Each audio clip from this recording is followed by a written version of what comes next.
उपवास किचनमध्ये तुमचं खूप खूप स्वागत आहे। तर आज आपण सात्विक पद्धतीने काकडीची भाजी कशी करायची किंवा खमंग काकडी कशी बनवायची ही याची रेसिपी बघणार आहोत। तर खास करून ही जी रेसिपी आहे तर ही हरतालिकेचा उपवास सोडवण्याकरता आपण या रेसिपीचा वापर करतो किंवा ही रेसिपी जी आहे तर ती आपण उपवास सोडवण्याकरता जो हरतालिकेचा उपवास असतो तर तिचा सोडवण्यासाठी आपण ह्या रेसिपीचा वापर करतो। तर आज आपण सात्विक पद्धतीने किंवा खमंग काकडी कशी बनवायची याची रेसिपी बघणार आहोत। अगदी सोपी पद्धत आहे, याच्यात कुठल्याही प्रकारचा गॅसचा आपल्याला वापर करायचा नाही आहे आणि अगदी झटपट होणारी रेसिपी आहे।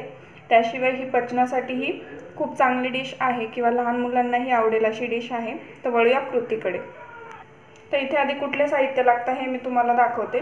तर त्यासाठी इथे काही कट करून घेतलेली हिरव्या मिरचीचे काप आहे, सोबतच जिरं आहे, त्यानंतर साधारण पाऊण वाटी इथे दही घेतलेला आहे, त्यानंतर पाऊण वाटी दाण्याचा कूट आहे, मीठ आहे, फोडणीसाठी हिंग लागेल आणि 2 मीडियम साईजची जी काकडी आहे तर ती व्यवस्थित स्वच्छ धुवून मी असे चंक्स कट करून घेतलेले आहे। तुम्हाला जर खूप जास्ती बारीक कट करायचं असेल तुम्ही करू शकता, पण मला इथे साधारण असे चंक्स हवे होते म्हणून मी ते रफली चॉप करून घेतलेला आहे।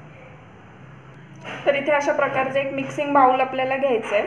तर त्यामध्ये जे आपलं पाऊण वाटी जे दही आहे तर ते आपल्याला घालायचं आहे। ते खूप जास्त आंबट असं दही घेतलेलं मी नाही आहे। दही घालून झालं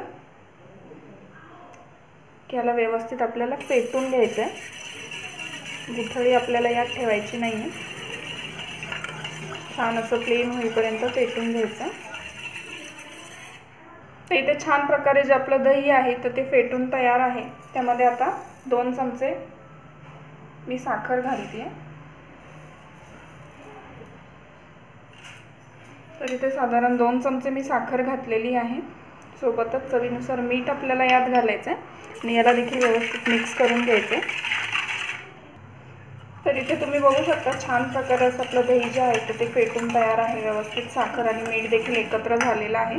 आता यात जो आपला दाण्याचा कूट आहे तो आपल्याला यात घालायचा आहे आणि याला देखील व्यवस्थित मिक्स करून आपल्याला घ्यायचं आहे। दह्यामध्ये भाजून घेतलेला शेंगदाण्याचा कूट आहे हा,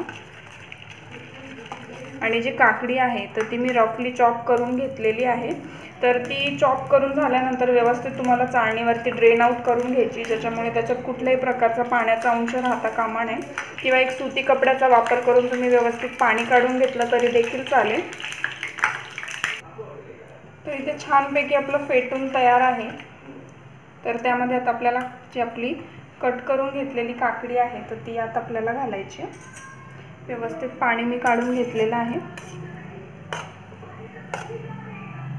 तर काकडी घालून झालेली आहे, हिला व्यवस्थित आपल्याला मिक्स करायचं आहे। दही घातल्यामुळे पचनासाठी देखील हलकी होते।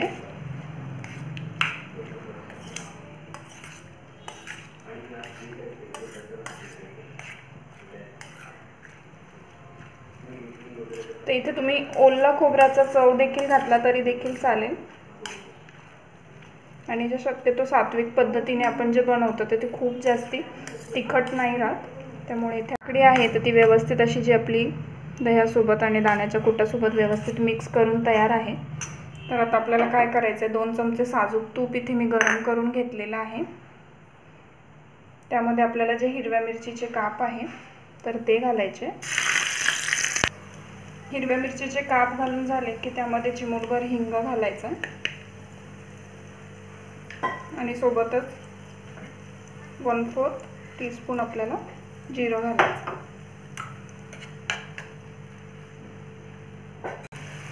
तर इथे जी आपली तुपाची फोडणी आहे ती आपल्याला यावरती घालायची आहे।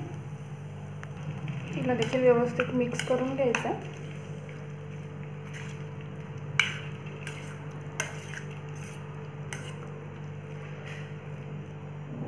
तर इथे आपली खमंग काकडी किंवा काकडीची कोशिंबीर तुम्ही याला म्हणू शकता, किंवा काकडीची सात्विक पद्धतीने केलेली भाजी तुम्ही याला म्हणू शकता, तर तयार आहे। तर तुम्ही याला व्यवस्थित फ्रीजमध्ये ठेवून देखील खाऊ शकता। तर याला मी सर्व करून घेते।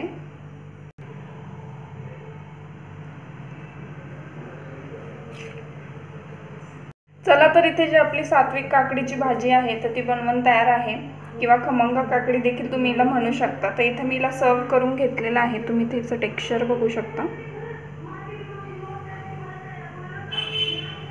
खूप सोपी आणि अशी झटपट होणारी रेसिपी आहे। तर रेसिपी तुम्हाला कशी वाटली हे मला कमेंटद्वारे नक्की कळवा। व्हिडिओ जर आवडली असेल तर व्हिडिओला नक्की लाईक करा। चॅनलला सबस्क्राईब केलं नसेल चॅनलला नक्की सबस्क्राईब करा। चला तर मग भेटूया पुन्हा अशा एका नवीन रेसिपीसोबत।